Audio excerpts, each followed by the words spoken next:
Hello, it's Aaron here at the Battle of Prestonpans Museum in a pretty cold and wintry East Lothian. It's the 10th video update now for the What If 2 interactive wargame campaign, and there has been lots happening in recent weeks, so I knew I had to get this video in before the festive period so that you could catch up on what is going on, because things really have been moving pretty quickly. Let's get stuck in. Now, I'm sure you'll remember, because frankly, who can forget the bloody assault on Fort William that happened in the last update, which ended with high casualties on both sides and the Duke of Argyll slipping out of the fort the following morning with what remained of the garrison. Although Argyll can count it as something as a victory to have inflicted so many Jacobite casualties and to have escaped with at least part of his force, heading back there towards Stirling, where the main army is laying siege to Lord Lewis Gordon and the castle garrison there, it does mean that both Fort William and Fort Augustus have been taken by the Jacobites. Both forts are destroyed. What are they going to do next? Are they going to turn their attention on the main army? Are they going to chase Argyll? Or are they going to turn on that last great fort, Fort George at Inverness? Let's start by looking at the Highland campaign. Now, as we fix our attention for a few minutes on the north of Scotland, it's worth saying that for our British team, this will be the first clear understanding they've had of what's been going off up there, because very little information was able to get through once Argyll had withdrawn. So let's find out exactly what happened. So let's dive in a little bit deeper to the Highlands. You can see just off from centre there, the explosion marking the destruction of Fort Augustus. Follow the main road south from that, you get to the main body of the Jacobite army under Charles Edward Stuart, and even further down towards the bottom of the picture, Lord George Murray's slightly battered division and the destruction of Fort William beyond it. I've put two red markers on this map too. At the top you can see the square of Fort George. That's not the big fancy elaborate Fort George that was built after the horse had bolted. That is the old fort on the side of the castle in the centre of the town. Further down from that, the red diamond I've marked there near Canusie, that is Ruthven Barracks, garrisoned just by 12 men and a sergeant, so not a major military objective for the Jacobites perhaps. But it is still a location that attracts Jacobite attention. Our Jacobite command decides they want to try and draw the main Redcoat force up into the Highlands so that they can attack it on favourable terms, and so that they can relieve the pressure on the garrison at Stirling Castle. So what do? Well, firstly, Charles Edward Stuart and Lord George Murray link up forces, and they move down towards Dalwhinnie. That's the position on the main road between Inverness and Perth that they expect the Redcoat army to have to come through if it does indeed march north. But there needs to be a lure. There needs to be a reason why Marshal Wade would bring his army north. And so they believe the threat of taking the last fort in the north might just do it. So they firstly, before they set off over the difficult routes of the Corryarrick Pass, they send a messenger up Loch Ness threatening Fort George and demanding its surrender. That all makes it feel like a sudden attack is rather imminent. To reinforce that, they also send from the main army a single battalion to go and start making mischief in the suburbs.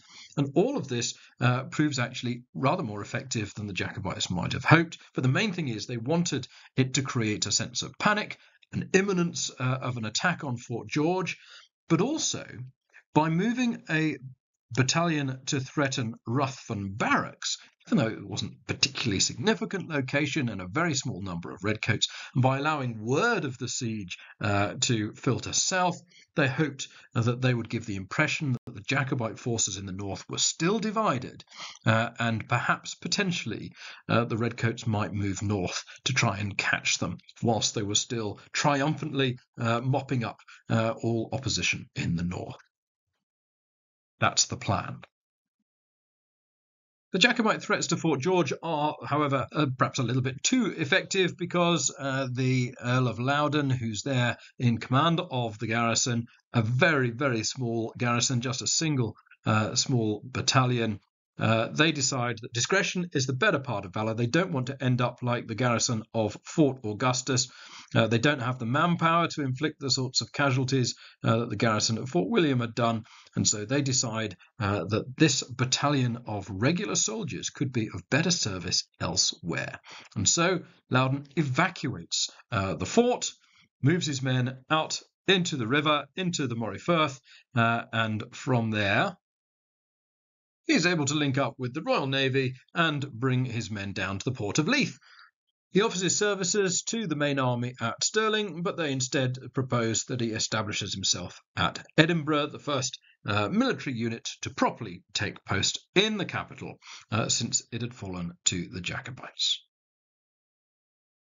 Meanwhile, whilst the Jacobites are focusing on events in the north, Henry Hawley, having moved up to lay siege to Stirling Castle, starts to look for ways to regain a sense of initiative, to put some spark back into his men in the wake of their defeat at Bannockburn some weeks before. And so they come up with a new operation focused on Dundee. Why the sudden interest in Dundee, you might reasonably ask? Well, the answer is that word has reached the army that there has been a small Jacobite unit raised in that area under Lord Ogilvy, but raised too late to join with the main operation the Jacobites were undertaking in the Highlands. So it had moved into Dundee to secure the port. It was clearing the warehouses of any supplies that might be of value to the Jacobite forces. And therefore, it had drawn the attention of Henry Hawley, who saw an opportunity to score an important, if small-scale, success. As you can see here, the first phase of the operation was to send a column of infantry and a column of cavalry to Perth. From there, the cavalry would sweep round the north, and the infantry would push along the coast road, and the Royal Navy would also send some ships into the Tay there, and this would trap Ogilvy in position. That, at least, was the idea. Shortly after reaching Perth, however, news reached the columns that Ogilvy had already fled the nest. He'd moved on from Dundee. Nevertheless, they decided they'd come this far, so they'd go ahead and show the flag. The infantry linked with the navy at Dundee, put some spirit into the loyalists there, and the cavalry made a sweep through to the north in the hope that they might find Ogilvy's regiment strung out on the march up there somewhere. Instead, however, Ogilvy, as you can see here, has moved to Montrose, which begs the question, why? Because he had no idea that the Redcoats were moving against him. He'd moved to Montrose for an entirely different reason. In fact, what's drawn Ogilvy to Montrose is Lord John Drummond. Drummond is a French officer, but he's also the brother of the Duke of Perth, who's currently in the north fighting alongside Charles Edward. Drummond had with him a commission from the King of France stating formally that France and the Jacobites are allies and that these soldiers are fighting as professional French soldiers on active service in the name of the Stuart cause. He brings with him pickets from various Irish regiments in French service and part of the Fitzjames horse. They have had to, however, find new horses after their arrival in Montrose. Now, there had been information sent to our British team of the capture of various French vessels containing troops, so they knew that something was afoot. They just didn't know whether any of them had actually got through. Well, here's the confirmation. And as well as the Franco-Irish soldiers, there's also the Royal Ecossais, Drummond's own regiment, a Franco-Scottish unit, very fine, and they're sure to make an impression when they link up with the Jacobite army. So we actually had a quite bizarre situation at the end of November, where the Jacobites were taking all of their actions in the hope of luring the Redcoats up into the Highlands this way, whereas instead Henry Hawley had spent most of his force on an operation targeting just a single battalion of Jacobites over this way. Now, quite unexpectedly, Drummond had suddenly appeared at Montrose, but he didn't want to lure the Redcoats away from what Charles Edward's main plan was, and so he decides that he's going to try and stealthily move around the top of Scotland and link up with Charles Edward that way. He doesn't have any real idea, in fact, when he makes these decisions, just how close some of Hawley's units are to Montrose. Otherwise, he might well have turned against them. Both forces are actually in quite a bit of jeopardy here, and there could have been a major engagement had intelligence been a little bit swifter, and had Drummond not already determined that he wanted to turn north after his arrival. So as we get to the end of November, this is our situation. Hawley bringing his men back through Perth and on to Stirling, where they will link up with Argyll, who's now coming in from his escapades at Fort William. Now, they're going to be weakened, of course, because as news spreads that the French are recognising the Jacobite cause and sending soldiers to support them, the Dutch regiments down at Stirling Castle Siege are going to have to withdraw from the front line, heading back into the north of England to await transportation back to the home countries. And the Jacobites, meanwhile, have got fed up of waiting for the Redcoats to come north. They can't sit out waiting in the Highlands forever, especially during the winter, and so Charles Edward has now begun moving his army back onto the offensive and heading towards Perth himself. Ahead of him come Elcho's Life Guards, who'd been at Dunkeld for a while, having rested after their quite adventurous efforts to create false trails around the lowlands to confuse the Redcoats earlier on. In order to move with speed, the Jacobites decide to break into two columns, the artillery trundling behind and the Highland forces under Charles Edward himself moving forwards. They are expecting Drummond to catch them up after his long circuit of the northeast of Scotland, and so the Jacobites are now moving forwards towards the enemy, but not moving as a single body.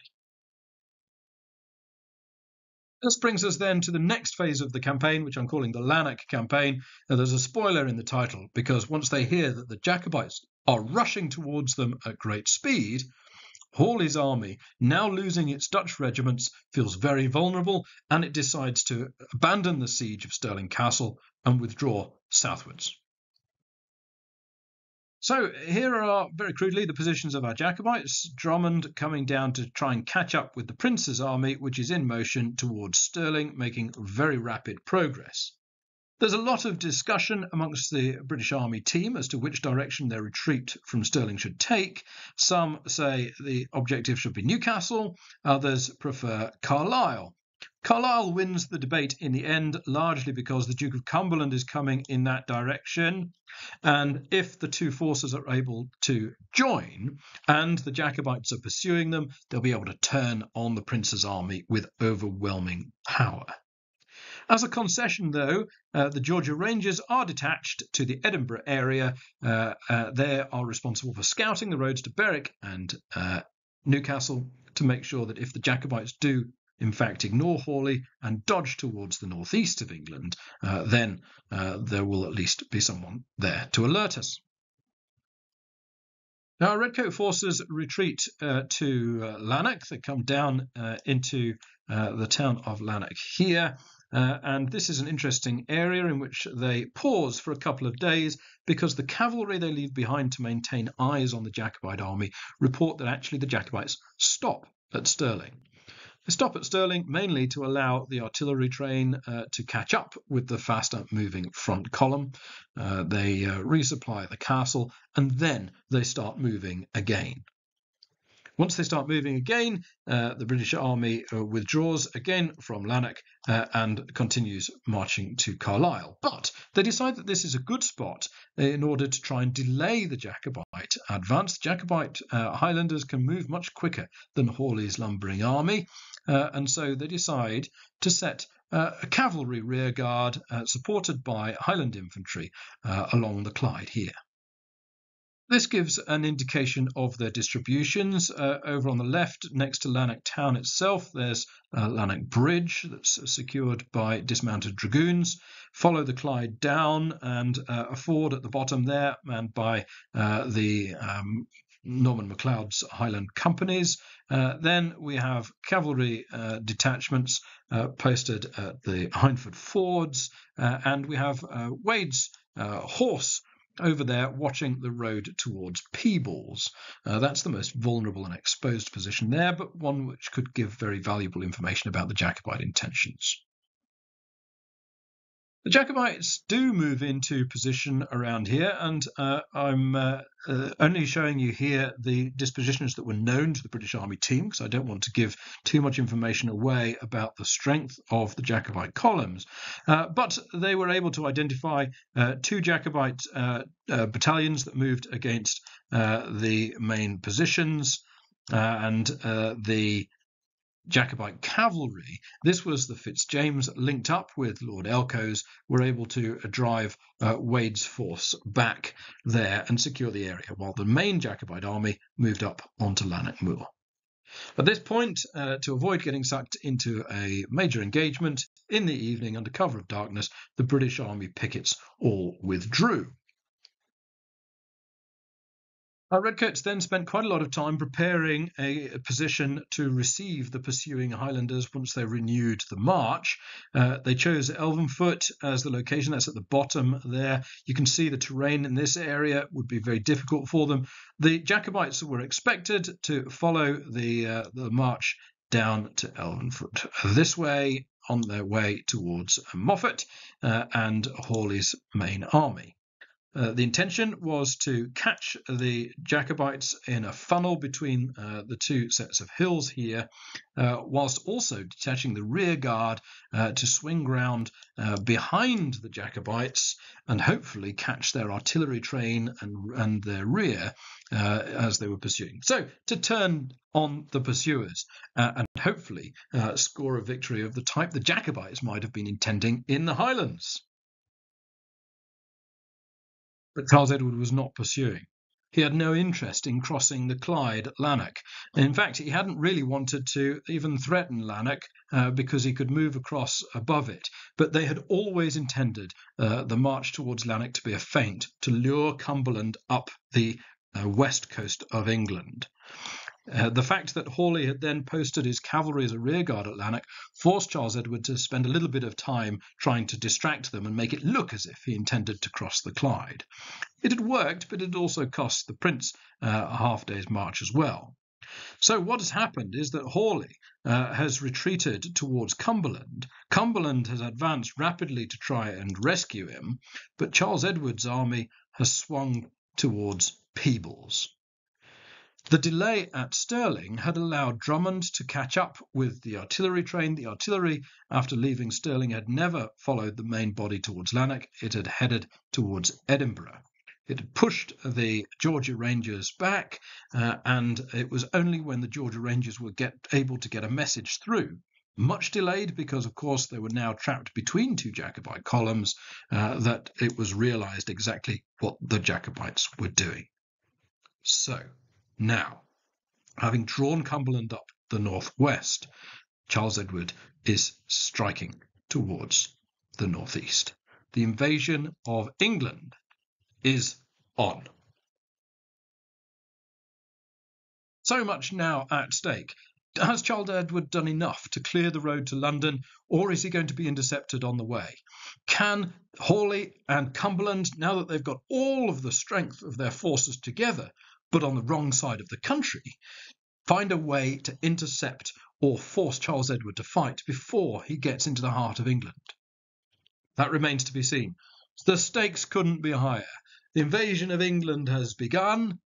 Are we building towards the climactic phase of our campaign? We'll find out in the new year.